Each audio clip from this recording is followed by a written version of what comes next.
touchdown. However, pass interference, number 14 on the offense. By rule, that penalty is not enforced, and there is no replay. The game is over. Whoa. There is no touchdown. Whoa! The OPI on number 14 negates the penalty. There is no replay. The game is over. Elbow, forearm, he's going to be down. The result of the play is a touchdown. And then the flag that was thrown on this was picked up.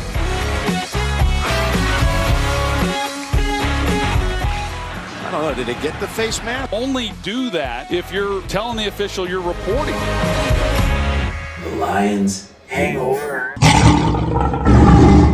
Welcome to another confusing episode of the Lions Hangover podcast. I am Brad. Don't forget, you can find me on all social medias, X, Instagram, and Facebook. Also, check me out on the TikTok because I'm a lot of fun.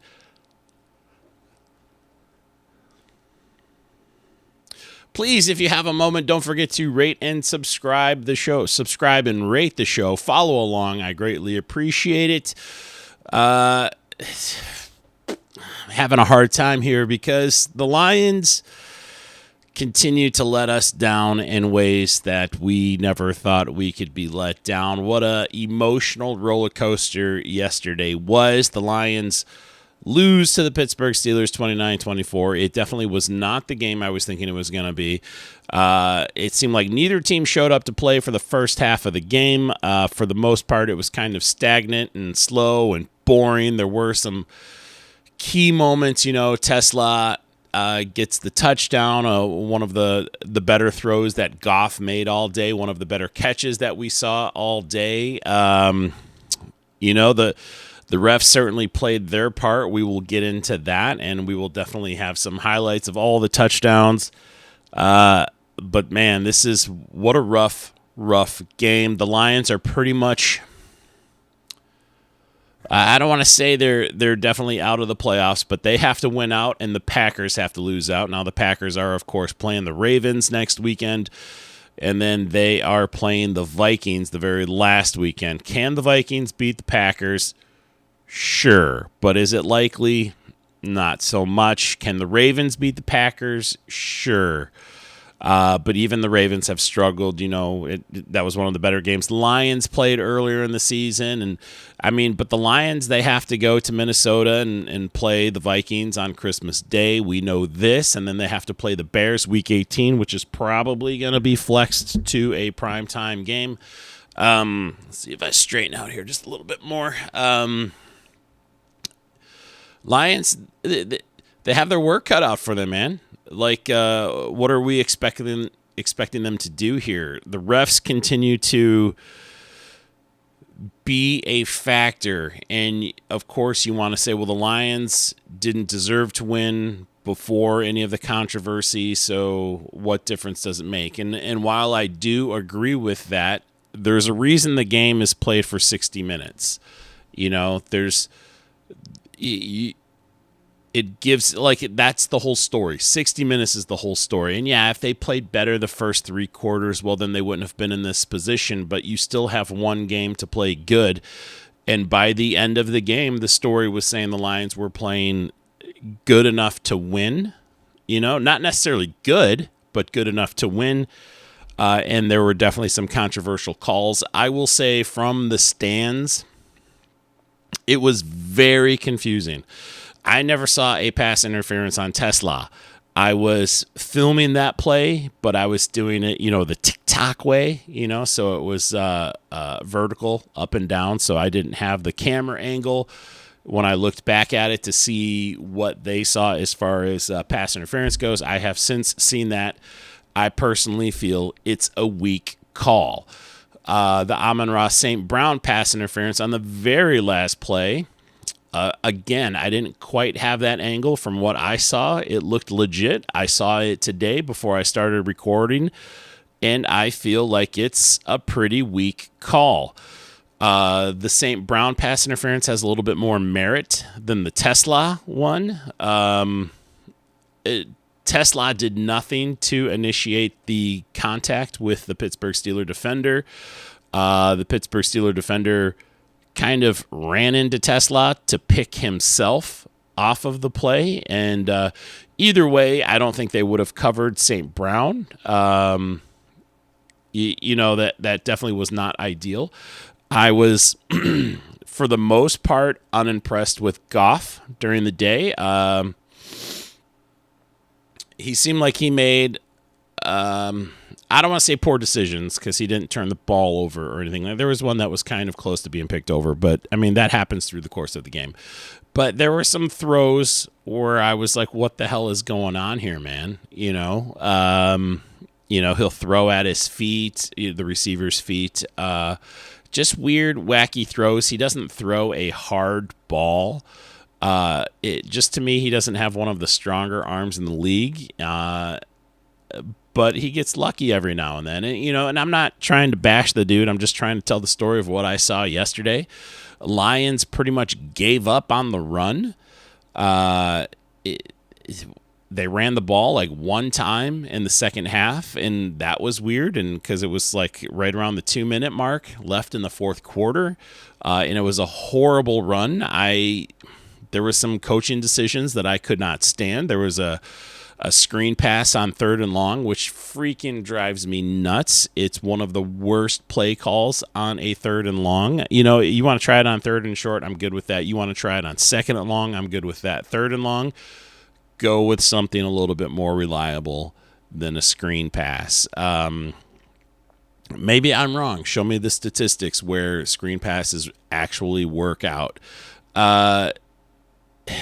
Defense was god awful, but when it came time at the end of the game, they did their best. And holy cow, I'm so happy Boswell missed that extra point or the field goal. We need to start 64,000 of us a collective chant. You know how Minnesota does skull, like that, or whatever the hell they do, and they clap above their head because they're weirdos. We need to just start chanting miss.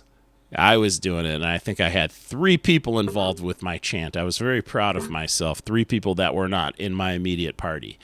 And we were all chanting, miss, miss. I'm telling you guys this because now we can carry on the tradition next year. And I'll bring it up, too, before the season starts next year. But, yeah, sure enough, he missed after us chanting miss. In no way did he hear us. But imagine if 64,000 people were chanting miss in a rhythmic fashion. That would be quite intimidating and a little unsettling. And that would perhaps add some pressure to the kicks. So let's work on that, guys. That's my message to the 80 people that are probably going to watch this video. And, the thousands that listen to it, which, by the way, of course, you can find me here on YouTube for the post-game shows, and you can find me everywhere you listen to your favorite podcasts. So if you haven't figured that part out yet, I do the pregame show audio only, and the postgame show is audio and video. So, of course, you know that because you're watching me now on YouTube or you're listening to me, whatever you want. But there's options out there for you guys.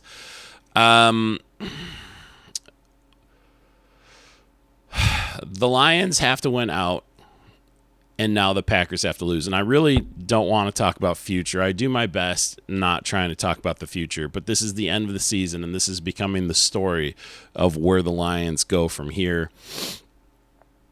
Overall, it's just disappointing because Pittsburgh is not a great team.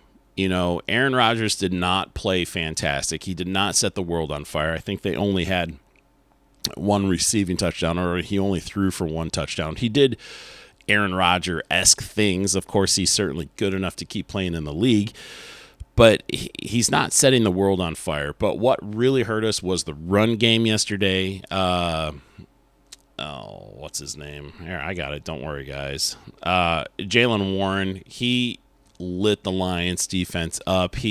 He had multiple long runs. He had multiple touchdowns. The Lions couldn't do much to stop him. I would love to talk about, what's his name? DK Metcalf punching the fan. Apparently, he and that fan have a history together as well. He reported him last season when the Seahawks were in town. But that's all I know about that. It sounds more like DK Metcalf has anger issues than the fan was obnoxious. I mean, as a fan, it's a bit of your duty to get under the skin of the opposing team. And as far as I know right now, the fan didn't say anything vulgar or anything like that. So, I mean, who knows what'll come out. But as of right now, from what I know, all he did was call him his full legal name, and DK Metcalf took exception to that. Which is, that's on him. I don't know why he's so insecure, but how absurd that he was allowed to keep playing. Just because the refs don't see it, that doesn't matter. Everybody saw it. It was all over social media.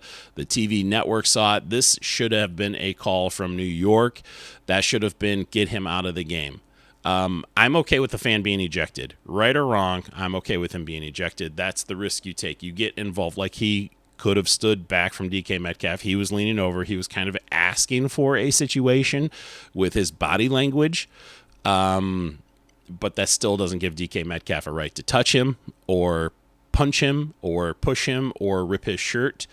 And DK Metcalf should know better. Like, just stay away from the guy. It's really easy to do. Just don't go over to where he is. Like, I don't understand what the problem is there. So that one's completely on him, and how absurd was that to see? But yeah, he should not have been allowed to continue to play. He didn't have a ginormous impact. He only had 42 yards receiving, only 4 catches on 9 targets. But yeah, regardless, he should not have been allowed to play.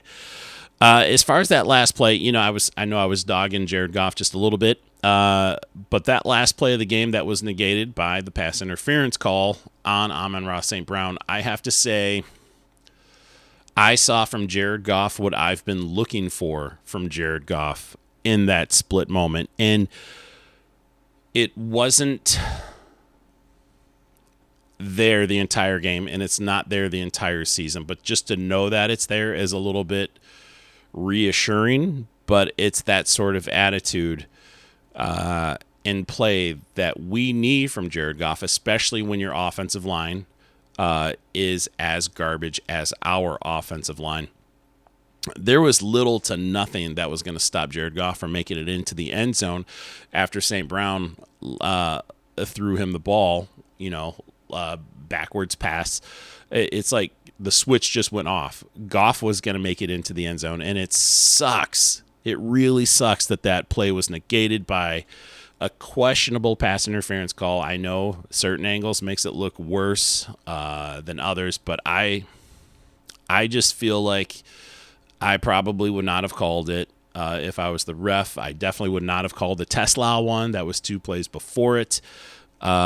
It's just really heartbreaking to see that. And in Goff, you could just see it. Like, as soon as he got the ball, man, he was getting into that end zone, and he was willing to risk his body to make the team win, and that's all I ever ask for, like, whether I like Goff week to week or not, doesn't matter. Like, I don't want to hate anybody on my team just because I don't like the way they play. I just want them to play better. Like, I have a vision in my head of what somebody should do. And, sometimes it's easier from the TV or from the stands, to be a couch quarterback, like, just to be like, you should have done this, you should have done that. But, I know the pressure is different, but still, I don't see other quarterbacks making the decisions that he makes. So, the quarterbacks that I would rather have on my team. So that's all I'm saying. But that doesn't mean that Goff doesn't possess that ability.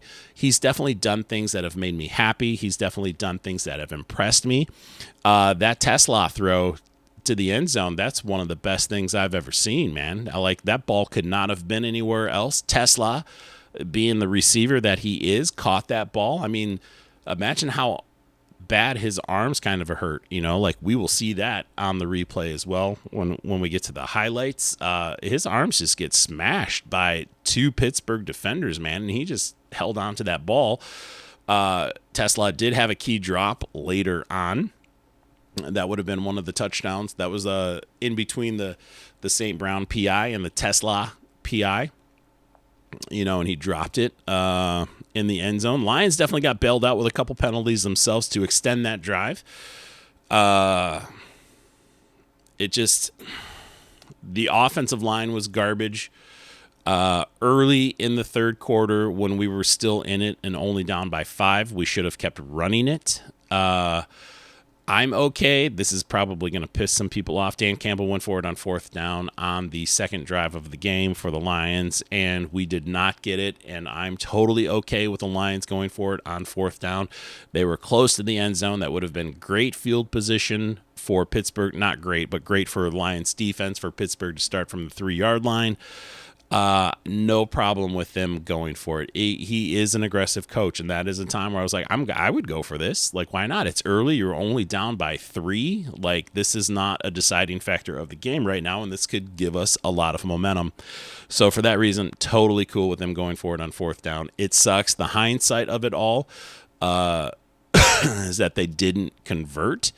So I know everybody hates that. Oh, well, we didn't get it. He should have taken the points there. That would have led to a different outcome of the game. You don't know that. So, the offensive line, though, they got to do something. Taylor Decker did not play great. I know he's battling injuries, but if you look at a lot of the replays coming up, you will see Taylor Decker is doing that thing that some left tackles have done throughout the league where he's like jumping a half second before the ball is snapped. A lot of left tackles have gotten away with this over the last couple seasons. Specifically, when the Lions opened that season up against Kansas City, their left tackle was doing it, and that was obnoxious. I've seen other left tackles do this when the Lions play them. I'm like, that's constantly false starts. Like, why are they letting them get a head start? So, but they were letting Decker get away with it, and you could just see Decker's moving before the ball is snapped. I don't know if it'll show necessarily on any of the replays that I'm showing, but keep an eye on this, man. This is something Taylor Decker was doing yesterday, and he was struggling. Mahogany was back, happy to see him, but he struggled too. It looked like he was kind of limping around on the field a little bit. But this is part of the thing I was talking about with Goff too. Like, he needs to move around in the pocket. He needs to get more happy feet, I guess. He needs to be more willing to scramble because there's going to be pressure coming. Unfortunately, this season we don't have the offensive line that you want, so you're going to be forced to move around a little bit more, and he doesn't necessarily possess that skill to be able to move around in the pocket, and that leads to a safety. That leads to other sacks throughout the game. Let's see. They had 3 total sacks on Goff. I would say 2 of them are easily his fault. And I feel like the safety was definitely Goff's fault. He could have thrown that ball away. It's tough, man. You lose a heartbreaker like this, a game that means so much for the rest of the season, and you just kind of look for answers, and people are to blame. And let's take it up even a little bit further. Overall, I've not been impressed with the Lions' run defense this year. I don't know if that's a defensive line coach thing. I know he moved on to the Patriots. I don't know if that's a Kelvin Shepard thing, but something has to change on the defense for the run game. Now, I'm going to give the pass defense a little bit of a pass because, our 2 best safeties are out, and not just our 2 best safeties, but the 2 best safeties in the league, man. The best tandem that there is are just out.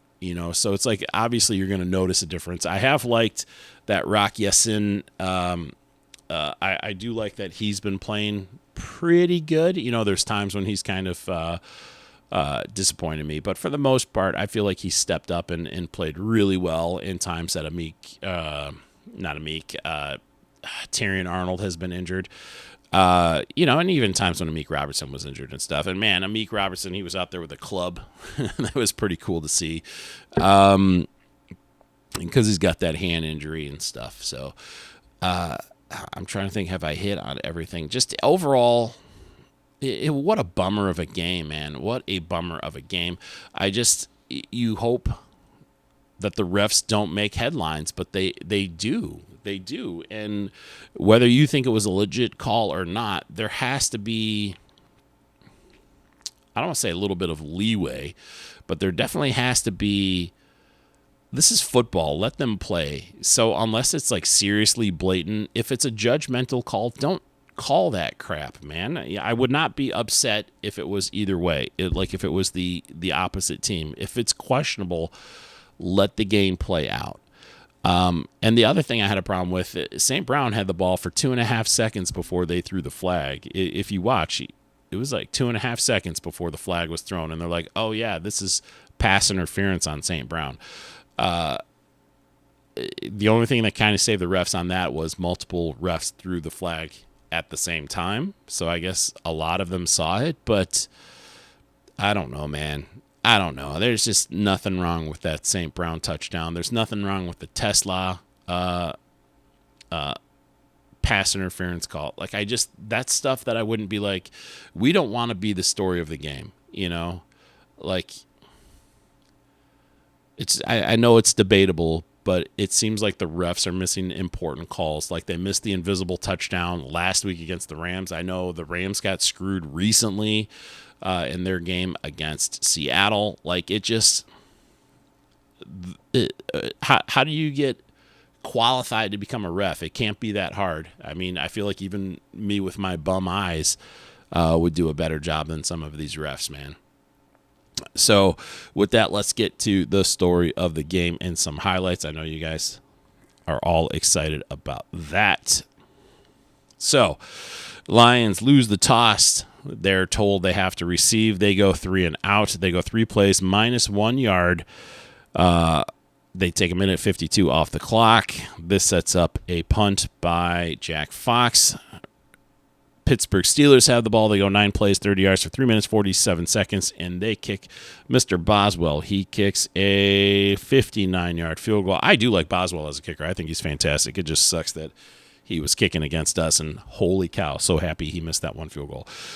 Next, the Lions get the ball. They go 13 plays, 63 yards. They take 7 minutes, 14 seconds off the clock, and they turn the ball over on downs. This is when they go for it in the fourth quarter. Starting the second. So, end of the first quarter, only 3-0 Pittsburgh. Totally cool with the Lions going for it on fourth down. I don't care. It sucks they didn't get it, but if it worked out, it would have been amazing. But that's okay. Steelers took a long time to warm up as well. They punt on their next 3 drives. However, the Lions get a field goal on their next drive after they go 8 plays, 44 yards. They take 3 minutes, 20 seconds off the clock. This is a 36-yard field goal. That's good from Jake Bates.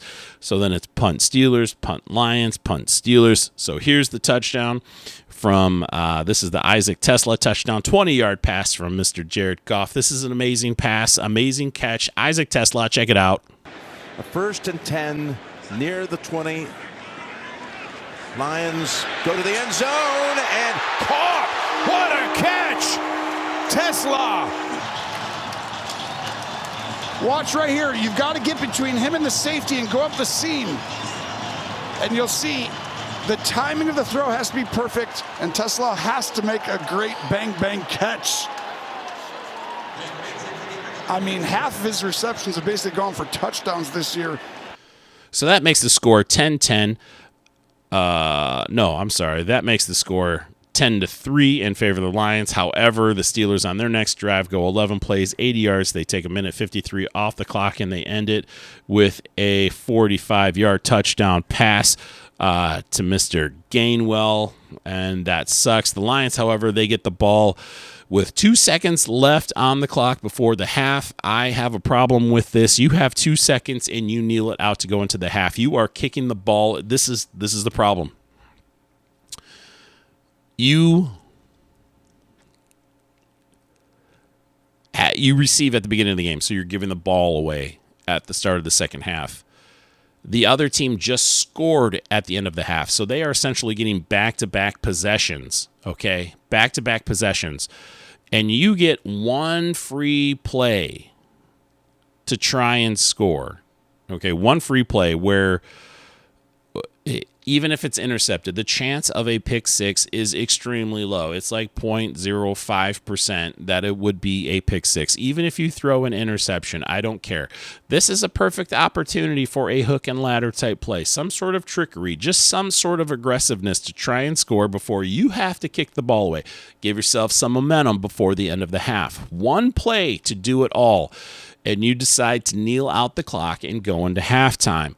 You give the ball away. So that means the Steelers get the ball coming out of the second half. They drive the ball 65 yards after 9 plays, and they end it on a fumble. I didn't see a good highlight of the fumble, so we're not going to have this one. However, you're like, yay, well, the Lions have the ball now, so they're going to have a lot of fun. Yeah, well, check this out. The Lions go 3 plays, -3 yards, and it ends up a sack in the end zone from Mr. Jared Goff. It's a safety. That makes the score 12-10 in favor of Pittsburgh. This takes us to the end of the third quarter because the Steelers, who pretty much controlled the ball for the first 3 quarters, they go 17 plays after the punt, the free kick from the safety, 17 plays, monster drive, 64 yards, taking off 9 minutes, 44 seconds on the clock. The Lions had negative yards in the third quarter. Negative yards in the third quarter. This is 2 weeks straight. The Lions sucked in the third quarter. Okay? The good news is the Steelers only kick a field goal. The bad news is they took almost 10 minutes off the clock. All right, 17 plays. That's a serious game of keep away. That makes the score 15-10 after the safety and the field goal. Lions then punt on their next drive, going 3 plays, -5 yards. Again, play calling, execution, not even trying to run the ball. They're only down 5 points. You have superstars in Jahmyr Gibbs. You have superstar in David Montgomery. You are not using these guys. The clock is still in your favor as well. Why are you not running the ball? I just don't get it. I mean, I know your offensive line sucks, but there's opportunities here. You know, like even Barry Sanders didn't score every single time. Like you got to feed them the ball, feed them the ball, feed them the ball, feed them the ball. And then boom, 65-yard run. It's like you just got to keep doing it. It's repetitive. It wears down the defense. Why do I know this and you guys can't figure this shit out? All right. So after the Lions go 3 plays, -5 yards, 3 and out. The Steelers get the ball again. They go 4 plays, 61 yards. They take 2 minutes, 2 seconds off the clock, and there is a 45-yard touchdown run by Mr. Warren. This makes the score 22-10 in favor of the Steelers. Now, like magic, the Lions start to wake up. They go 10 plays, 74 yards. They take 3 minutes, 44 seconds off the clock. And then this 27-yard pass to Mr. Speedy Khalif Raymond gets a touchdown. Raymond, 10-5, touchdown Lions. What a 4th down play. Dan Campbell's all-time 100th 4th down conversion goes for a touchdown as Raymond ran away from Samuel. This is why I talk about. Now, that made the score 22-17. However, on the very next drive for the Steelers, they go 3 plays, 65 yards.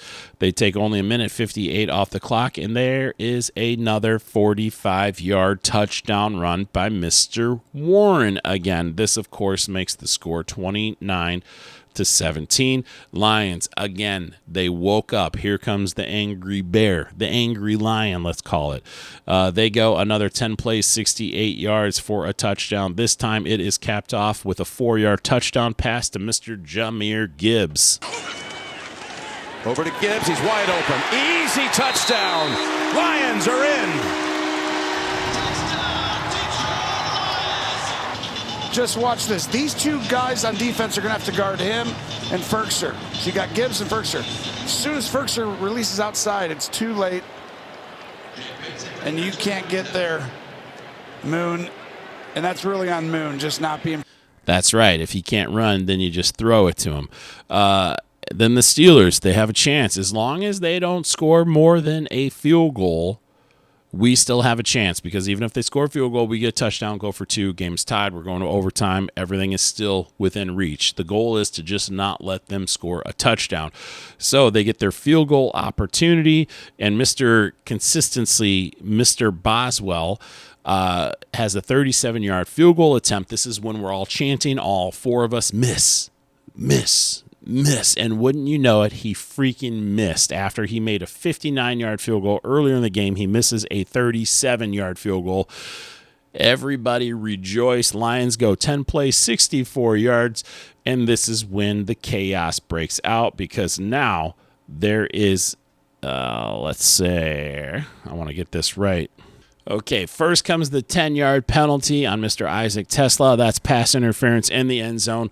It was an Amon-Ra St. Brown touchdown, who was wide open. That is nullified by the penalty to Tesla. Let's check it out now. Keep an eye on Tesla and let me know what you think. Duggar is late to come down because they're blitzing everyone. So now he's got to get out there and cover the flat, and it's a pick by the offense. So the Lions move back 10 yards. On the very next play, we get a false start by Igolkin, and that's a 5-yard penalty for a false start. Next, there's a 7-yard pass from Goff to Gibbs. All right, we're getting there. We're getting there. Incomplete pass, short to the middle to Jamo. Then there's another incomplete pass to Isaac Tesla. This is the drop in the end zone, which is kind of a heartbreaker because he hasn't dropped anything all day. I believe that's what that was. And then the crazy, crazy play at the very end. Goff passes to St. Brown, and then St. Brown laterals it to Jared Goff. He runs it into the end zone, and then that is nullified by a pass interference call from Amon-Ra St. Brown. Let's watch. Said the ruling was touchdown. We knew that time had expired. You see the OPI by St. Brown there. And as I said, the game was at 0 whenever Goff scored. So that is end of game. You don't extend on offensive penalties with zeros on the clock. You know, the players are still standing on the field. The Lions players are looking up at the big board, watching the replay over and over again, and incredulous, trying to figure out what just happened. How about the effort right there, by the way, and the presence of mind for Goff to fly into the end zone. One last thing. All right, so now that the heartbreak is over, let's start with the stats, starting with the bad guys. Aaron Rodgers went 27 of 41 for 266 yards with 1 touchdown. He was sacked twice, and he finished with a quarterback rating of 92.1. Good, not great, but whatever. Jaylen Warren ran the ball 14 times for 143 yards, 2 touchdowns. Both of those were of 45 yards. Kenneth Gainwell ran the ball 9 times for 50 yards. Jonnu Smith had 2 carries for 28 yards. Everybody was getting some runs here. Even Aaron Rodgers had 2 carries for 9 yards. Total, the team had 230 yards rushing against the Lions today. Very, very embarrassing. 9 different receivers caught the ball for Aaron Rodgers. That is diversity. That is balance. Kenneth Gainwell led the team with 5 receptions, 78 yards, and 1 touchdown. His longest was 45 yards. Excuse me about that. Adam Thielen, who I forgot was even on the team. I didn't even hear his name called. He apparently had 4 catches for 49 yards. His longest was 17. DK, punch you in the face. Metcalf had 4 catches for 42 yards. His longest was 20. Darnell Washington caught the ball 3 times for 36 yards. His longest was 18. And just for good measure, Pat Freiermuth caught the ball 4 times for 20 yards. And there were so many others, and I'm not going to list them all off. They did have the 1 fumble from Darnell Washington. He lost it. Jack Campbell recovered it. Jack Campbell had a monster day. We'll get to his stats in a second, but right now, top 5 tacklers for the Steelers. Mr. Kyle Duggar, however you want to say it, had 7 total tackles, 6 solo, 1 sack. Patrick, not the king, Queen, had 7 tackles, 4 solo. Alex Highsmith had 6 tackles, 4 solo. Joey Porter Jr., 6 tackles, 4 solo. And Peyton Wilson, 5 tackles, 4 solo. I think that might have been 6. Who knows? Jack Sawyer also had 5 tackles. Mr. Ohio State, suck it. Overall, they had 3 sacks. Cameron Hayward also had a sack, and Keanu Benton also had a sack. Chris Boswell went 2 for 3 on the field goals. His longest was 59 yards, and he was 3 for 3 on extra points. Their punter, Corliss Waitman, punted the ball 3 times for 150 yards. He was only inside the 21 time. Now, let's get to the Lions, the good guys who were losers of the day. And this is the first time I've lost 2 back-to-back games since 2022. So thankfully that stat is over because I was getting kind of tired of hearing of it. But it also gave us confidence that the Lions would win. Let me move this mic up a little bit. I feel like I'm slouching. Yeah. All right, now you guys can probably see it a little bit better. This is better posture, right? Yeah, okay. Makes my face thin out a little bit. All right, we're looking good. Jared Goff went 34 of 54, so that's 20 incompletions if you kids are keeping track, for 364 yards, 3 touchdowns, sacked 3 times for 18 yards. He finished with a quarterback rating of 101.2. David Montgomery ran the ball 4 times for 14 yards. His longest was 17. Doesn't that tell you that's pretty good, boys and girls? Jahmyr Gibbs ran the ball only 7 times for only 2 yards. I get it wasn't working, but you still have to feed them the rock. You still have to get creative with your run plays. Don't just run them up the middle. Holy hell. Only 7 people caught the ball for the Lions today. That's a little bit more balanced than it was a week or 2 ago. J-Mo led the team with 70 yards on 5 catches. His longest was 21. Jahmyr Gibbs did have 10 catches, those stupid dump-off passes, but he did get 66 yards on the day. He also had the touchdown. Khalif Raymond, who was unbelievably fast on his touchdown, caught the ball 4 times for 62 yards. St. Brown, who disappeared from quarters 2 through 3.5, he had 4 catches for 54 yards. He also had a drop or 2. Yeah, 4 catches on 9 targets. Isaac Tesla had the best game of his career as far as stats go. 4 catches. That's right. That's 2 more than most of his games. 4 catches, 52 yards. He had that unbelievable catch.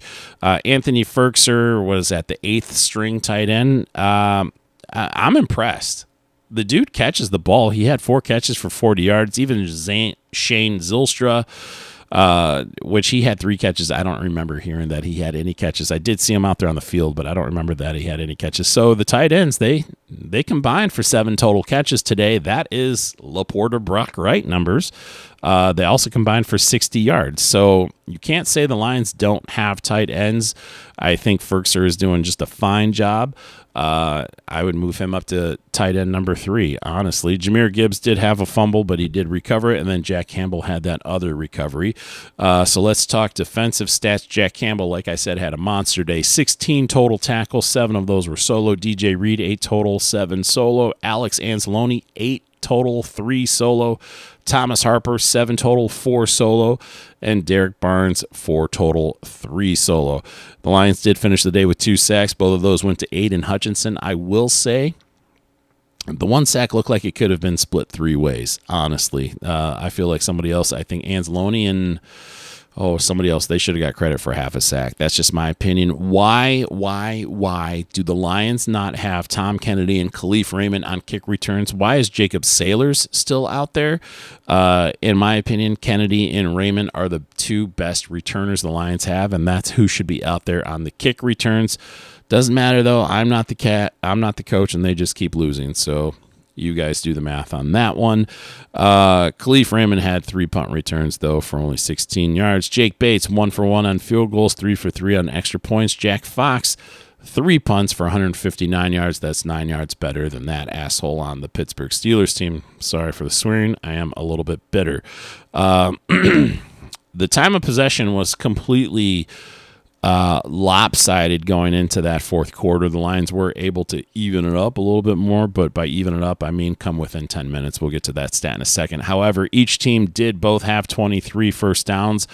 A few of those first downs for the Lions were due to penalties on the Steelers. Steelers were 8 for 16 on 3rd down. The Lions were 6 for 15. 4th down efficiency. Steelers went 2 for 2. That's a huge problem for the Lions defense. Lions went 1 for 2 on 4th down.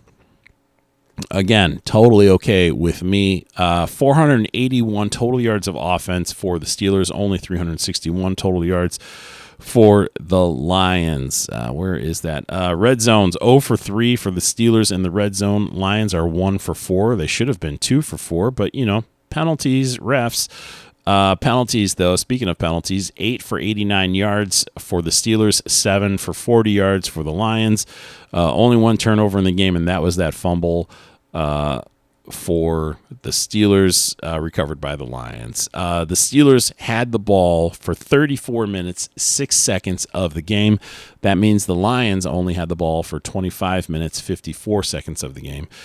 Let's see here. Only 63,798 people, so there was 500 less people than there usually is there. So that's kind of weird considering that Pittsburgh is so close. But it is also the holiday season, so that's how it goes. People probably had family gatherings and decided to watch the game at home. Still a sellout, though. Still a ton of people there at Ford Field. I will say, though, the crowd, unusually quiet on offense, is kind of the level of noise you want when your team is on offense. It was ridiculously quiet, and I do feel like they got loud on defense, but it did seem like the crowd was missing a little something extra, like they just weren't partying like they should be. I think the Lions fans should be a little bit more louder, and I'm probably to blame on this too. I usually just sit there. I only cheer when there's touchdowns, but when they're playing the Seven Nation Army, like